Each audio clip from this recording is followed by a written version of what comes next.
अच्छी बात है कि हम लोग प्रतिदिन सुबह 9 बजे से 10 बजे अपनी कॉपी और कलम के साथ मेरा दूरदर्शन मेरा विद्यालय कार्यक्रम देखने के लिए तैयार रहते हैं, जहाँ साथ साथ कुछ अन्य रोचक जानकारियाँ भी हमें मिलती हैं।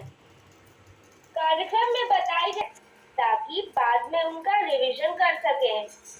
और हाँ बच्चों, एक बात और, हम लोग जो भी चीजें मेरा दूरदर्शन मेरा विद्यालय कार्यक्रम में सीखते हैं उसका अध्ययन अपनी किताब में जरूर करें।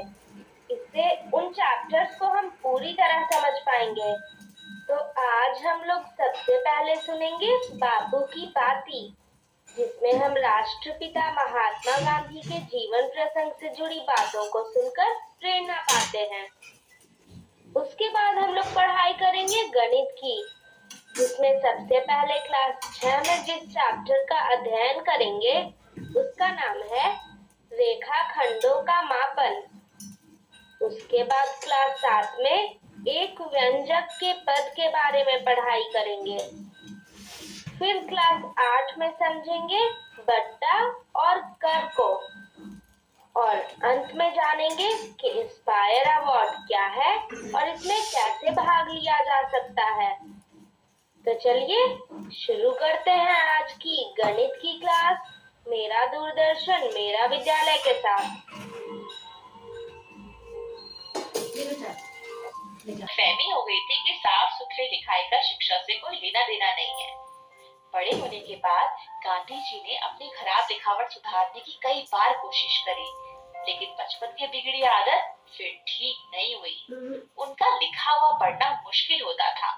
जब दूसरों के मोती के दानों जैसे साफ और सुंदर अक्षर दिखते, तब गांधी जी को पछतावा होता। वो कहते थे, खराब अक्षर अधूरी शिक्षा की निशानी माने। हर एक नवयुवक और नवयुवती मेरे उदाहरण से सबक ले और समझे कि अच्छे अक्षर विद्या का आवश्यक अंग है। लड़कपन के दो ही करीबी दोस्त मोहन को बात तक याद रहे।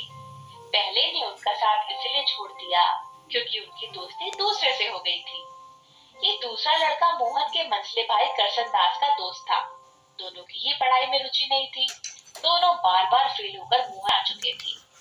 यह दोस्त दूर तक तेजी से दौड़ सकता था, ऊंचा कूद सकता था, लंबा भी कूद सकता था, दीवार चढ़ने में माहिर, खेल कूद में प्रवीण और सजा या पिटाई सहज ही सह लेता था।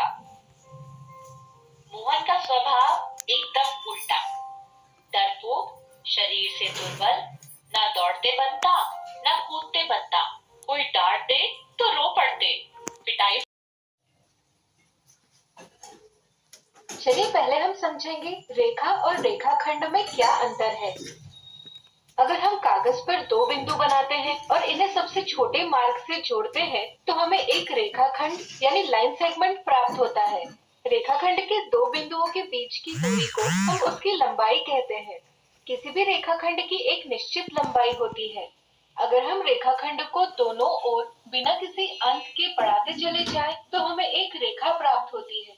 क्योंकि इसका कोई अंत नहीं होता, इसलिए हम कहते हैं कि रेखा की लंबाई ज्ञात नहीं की जा सकती।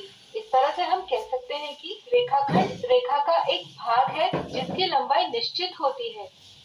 इस वीडियो में हम सीखेंगे किसी रेखाखंड की लंबाई कैसे ज्ञात की जाती है। दो रेखाखंडों की तुलना करने की सबसे आसान विधि है तुलना करना।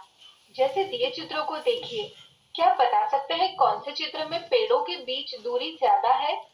सोचिए सोचिए। बिल्कुल सही। देखकर यह बताया जा सकता है कि दूसरे चित्र में पेड़ों के बीच की दूरी अधिक है। मान लीजिए हम पेड़ों का स्थान बिंदु A, B, C और D से दर्शाते हैं और पेड़ों के बीच की दूरी रेखाखंड AB और रेखाखंड CD से दर्शाते हैं, तो इन रेखाखंडों को देखकर हम कह सकते हैं कि रेखाखंड CD रेखाखंड AB से बड़ा है। अब यहाँ देखिए, क्या बता सकते हैं यहाँ रेखाखंड AB और रेखाखंड PQ में कौन सा रेखाखंड बड़ा है? सोचिए सोचिए। यहाँ देखकर तुलना करना कठिन है क्योंकि हमें दोनों रेखाखंडों की लंबाई समान ही प्रतीत होती है। ऐसी कई स्थितियां होती है जब हम देखकर तुलना नहीं कर सकते। ऐसी स्थितियों में हम किसी साधन के उपयोग से तुलना कर सकते हैं। जैसे हम उंगली के सहारे यह देख सकते हैं कि कौन सा रेखाखंड बड़ा है। अगर रेखाखंड की लंबाई ज्यादा हो तो हम हथेली यानी पाम या हाथ के उपयोग से भी तुलना कर सकते हैं। लेकिन ऐसी विधियों से हम अधिक शुद्धता से रेखाखंड का माप नहीं ले सकते। इस कारण गलती होने की संभावनाएं अधिक होती है। अगर हम धागे का या अक्स कागज का प्रयोग करें तो हम अधिक शुद्धता से तुलना कर सकते हैं। जैसे हम एक धागा लेकर इसका एक सिरा ए बिंदु पर रखेंगे और धागे में ढील न रखते हुए बी बिंदु तक की दूरी मापेंगे।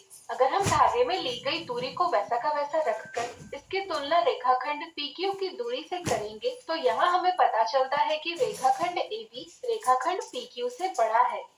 इस तरह हम अक्स यानी ट्रेसिंग पेपर के उपयोग से भी रेखाखंड का माप ले सकते हैं। जैसे यहाँ हम एक अक्स कागज लेंगे और इसे रेखाखंड AB पर रखकर रेखाखंड AB का अक्स खींचेंगे। फिर इसे PQ पर रखकर देखेंगे कि इस अक्स की लंबाई रेखाखंड PQ से ज्यादा है या कम। ध्यान रहे ऐसा करते समय हमें अक्स को PQ पर अंत बिंदु एक के ऊपर एक आना भी जरूरी है, क्योंकि ऐसा करने पर ही हम सही रूप से तुलना कर पाएंगे। इस तरह से अब हम कह सकते हैं कि रेखाखंड AB रेखाखंड PQ से बड़ा है। इस विधि को लेकर यह समस्या है कि अगर हमें कई सारे रेखाखंडों की तुलना करनी होगी तो इन सभी की तुलना करना कठिन होगा। ऐसी स्थिति में हम रूलर और डिवाइडर के उपयोग से तुलना करते हैं। आपके ज्यामिति के बॉक्स में आपने इन दो वस्तुओं को जरूर देखा होगा। इसे हम रूलर कहते हैं और इसे डिवाइडर। आप देख सकते हैं कि रूलर के दोनों ओर कुछ संख्याएं अंकित की गई है। इस ओर दूरी सेंटीमीटर में व्यक्त की है और इस ओर इंच में। इस वीडियो में हम सिर्फ सेंटीमीटर वाली दूरी की बात करेंगे। जैसा कि आप देख सकते हैं, यह रूलर की दूरी को 15 बराबर भागों में विभाजित किया है। इनमें से प्रत्येक भाग 1 सेंटीमीटर है। इस तरह रूलर पर 0 सेंटीमीटर, 1 सेंटीमीटर, 2 सेंटीमीटर से लेकर 15 सेंटीमीटर दर्शाए गए हैं। इसी तरह प्रत्येक सेंटीमीटर दूरी भी 10 बराबर भागों में विभाजित की गई है। 1 सेंटीमीटर के 10 बराबर भागों में से एक भाग कहलाता है 1 मिलीमीटर, यानी कि हम कह सकते हैं कि 10 मिलीमीटर बराबर 1 सेंटीमीटर।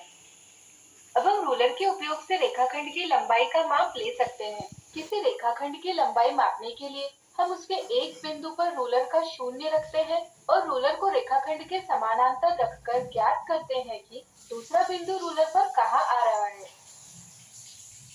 इस प्रकार हम यहाँ कह सकते हैं कि रेखाखंड AB बराबर 4.3 सेंटीमीटर है और रेखाखंड PQ बराबर 3.9 सेंटीमीटर है। अब हम कह सकते हैं कि AB PQ से बड़ा है। रूलर से रेखाखंड का माप लेते समय कुछ कठिनाइयां हमारे सम्मुख आ सकती है। जैसे अगर आंख चिन्ह के ठीक ऊपर न रखने से यानी कि तिरछा देखने से भी मापन में गलती हो सकती है। ऐसी गलतियों से बचने के लिए हम रूलर और डिवाइडर का प्रयोग करते हैं। मान लीजिए हमें रेखाखंड AB का माप लेना है। इसके लिए हम डिवाइडर को खोलकर इसकी एक भुजा का अंत बिंदु A पर और दूसरी भुजा का अंत बिंदु B पर रखते हैं। फिर हम डिवाइडर के फैलाव में बदलाव किए बिना इसकी एक भुजा का अंत बिंदु रूलर के शून्य पर रखते हैं और ज्ञात करते हैं कि दूसरी भुजा का अंत बिंदु कौन से चिन्ह पर आता है। यह रेखाखंड की लंबाई होती है। जैसे यहाँ AB बराबर 4.3 सेंटीमीटर है, इसी प्रकार हम PQ बराबर 3.9 सेंटीमीटर भी पता कर लेंगे। इस विधि से किसी भी रेखाखंड की लंबाई माप सकते हैं और लंबाई के माप से रेखाखंडों की तुलना भी कर सकते हैं। तो आज की किरण बना सकते हैं। यहाँ हम किरण का प्रारंभिक बिंदु A लेंगे। अब हमें इस पर रेखाखंड AB बराबर 3 सेंटीमीटर बनाना है। क्या बता सकते हैं करेंगे? सोचिए। चलिए हम बताते हैं। हम एक डिवाइडर और एक रूलर लेंगे। डिवाइडर को खोलकर इसकी एक भुजा का अंत बिंदु रूलर के शून्य पर रखेंगे और रेखाखंड AB की लंबाई 3 सेंटीमीटर है, इसलिए हम इसकी दूसरी भुजा का अंत बिंदु 3 सेंटीमीटर पर रखते हैं। फिर हम डिवाइडर के फैलाव में जाकर अंत बिंदु किरण पर जिस स्थान पर आएगा उसे बिंदु B से अंकित करेंगे। इस प्रकार हमने किरण पर बिंदु A और बिंदु B दर्शाया। बिल्कुल सही। यहाँ BC बराबर 4 सेंटीमीटर है, इसलिए हम डिवाइडर में 4 सेंटीमीटर दूरी लेकर किरण के बिंदु B से 4 सेंटीमीटर दूरी का माप लेंगे। जहाँ यह माप आएगा वहाँ हम बिंदु डी व्यक्त करेंगे। इस प्रकार हमने बिंदु ए, बी, सी और डी किरण पर व्यक्त कर लिए हैं। अगला उदाहरण, डी चित्र को देखकर रेखाखंड AB का मध्य बिंदु ज्ञात कीजिए। यहाँ हमें रेखाखंड AB का मध्य बिंदु ज्ञात करना है। इसके लिए पहले हमें रेखाखंड AB की लंबाई ज्ञात करनी होगी। क्या आप दिए चित्र को देखकर रेखाखंड AB की लंबाई बता सकते हैं? प्रयास कीजिए। चलिए हम बताते हैं। यह शुरुआती बिंदु है 3 और अंतिम बिंदु है 7। 3 और 7 के बीच में 4 सेंटीमीटर की दूरी है, इसलिए हम कह सकते हैं कि रेखाखंड AB की लंबाई है 4 सेंटीमीटर। इसी को अलग प्रकार से भी कर सकते हैं। यहाँ बिंदु B 7 सेंटीमीटर के स्थान पर है और बिंदु A 3 सेंटीमीटर के स्थान पर है। दोनों बिंदुओं में दूरी ज्ञात करने के लिए हम 7 सेंटीमीटर से 3 सेंटीमीटर का व्यवकलन करेंगे। इससे हमें परिणाम प्राप्त होगा 4 सेंटीमीटर, जो कि AB की लंबाई है। AB का मध्य बिंदु वह स्थान होगा जिसकी A और B से समान दूरी होगी, यानी कि मध्य बिंदु ज्ञात करने के लिए हमें प्राप्त लंबाई 4 सेंटीमीटर को 2 से विभाजित करना होगा। विभाजन का परिणाम आएगा 2 सेंटीमीटर। मध्य बिंदु ज्ञात करने के लिए हम A के दाईं ओर 2 सेंटीमीटर मापेंगे, जिससे हम पहुंच जाएंगे 5 सेंटीमीटर पर। इसे हम P से दर्शाएंगे। यह AB का मध्य बिंदु है। मध्य बिंदु ज्ञात करने के लिए हम B के बाईं ओर 2 सेंटीमीटर भी चल सकते हैं। इससे भी हम उसी स्थान पर पहुंच जाएंगे। इस तरह से हमने AB का मध्य बिंदु P। आज हमने देखे रेखाखंड के मापन से संबंधित उदाहरण। आज हम देखेंगे रेखाखंड के मापन से संबंधित मिथ्या धारणाएं।